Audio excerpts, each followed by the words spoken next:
minus 7. So here we have to write down a pair of integer whose sum is minus 7. Then the answer can be minus 5, minus 2, or you can write minus 1, minus 6, minus 2, and minus 5 is already there, then minus 3, minus 4. So there are so many pair of integers whose sum is minus 7, so you have to just write only one pair of integers. So then the second part is you have to find out the pair of integer whose difference is minus 10. So whose difference is minus 10, you can write minus 5, minus 5, but here a pair of integers, so we cannot write minus 5 and minus 5 because they are the same integer. So we can write minus 3, minus 7, minus 4, minus 6, minus 2, minus 8. There are so many pair of integers whose sum is minus 10. So now the third one is the sum is 0. So now we have to find out a pair of integer whose sum is 0. So you can just take the same integer with a positive sign and with a negative sign. Integer, a number with a positive sign and a number with the negative sign. So when you add them together, the sum will always 0. So you can write minus 1 plus 1 and minus 2 plus 2, minus 3 plus 3, minus 4 plus 4, minus 5 plus 5. So there are so many pair of integers and you have to just write down only one pair of integers whose sum is 0. Of exercise 1.2 is write a pair of negative integer whose difference gives 8. So you have to write only one pair of negative integers whose differences gives you 8. So here is a pair of integer minus 2 and minus 10.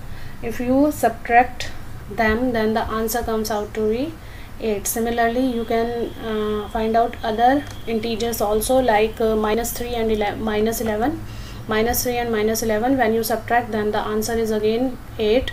Similarly, minus 1 and minus 9. Minus 1 and minus 9, when you subtract, then again the answer is 8. So in this way you can find out so many negative integers whose difference gives you 8.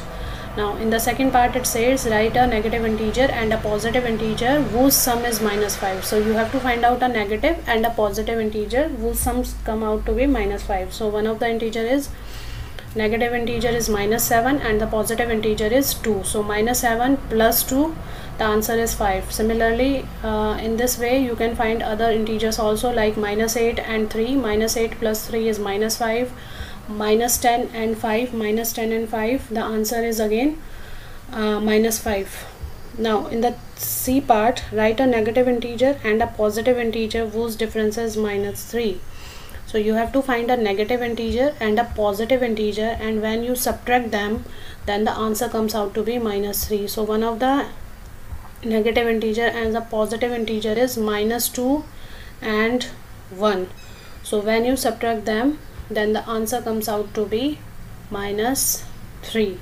So in this way you can complete question number 2 of exercise 1.2. Now move on to question number 3. In the question number 3 it says that in a quiz, Team A scored minus 40, 10 and 0. These are the scores of Team A, and Team B scored 10, 0 and minus 40. These are the scores of Team B in 3 successive rounds. So there are 3 rounds. In the first round, Team A scored minus 40, second round 10, third round 0. Similarly, Team B scored 10 in first round, 0 in second round and minus 40 in third round. Which team scored more? So you have to find out that which team score more marks.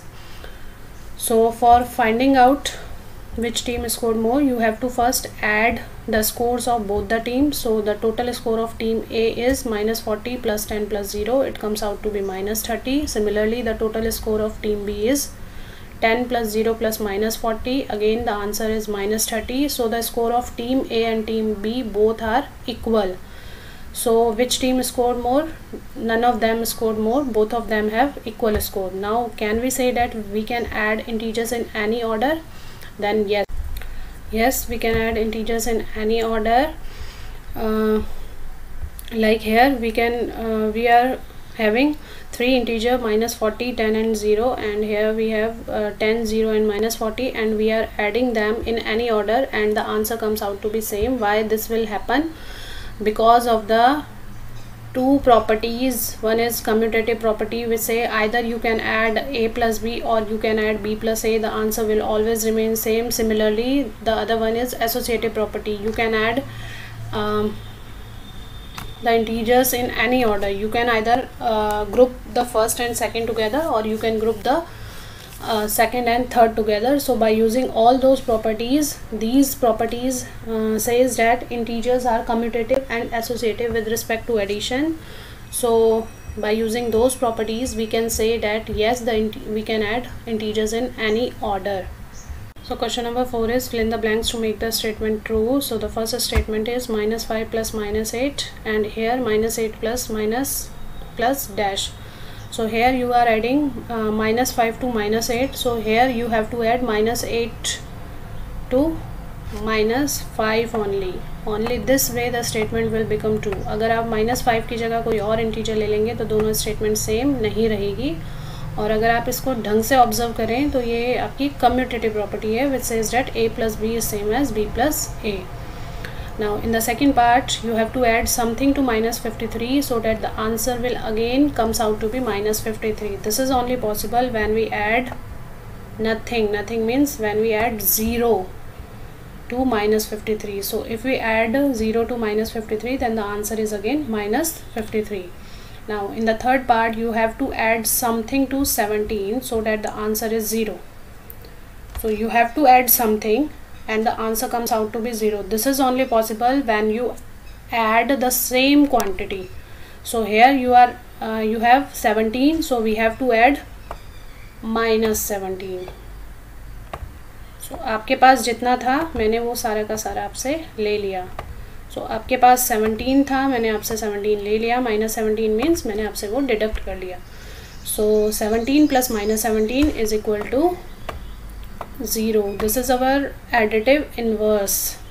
Additive inverse शायद आप लोगों ने नहीं की. So this property is known as additive inverse. Additive inverse for integers. Now in the fourth part, the property which they are using is associative property. So 13 plus -12, and here 13 plus -12 plus -7. So the statement will become true only when we add -7 here. So here -7. So in this way this statement will become true, and this property is known as associative property. Now in the fifth part, again they are using the associative property. So first of all they are adding 15 and -3, and then they are adding -4. So here we are adding -4 and 15, and thereafter we have to add -3 in order to make this statement true. So in this way you can learn your exercise 1.2.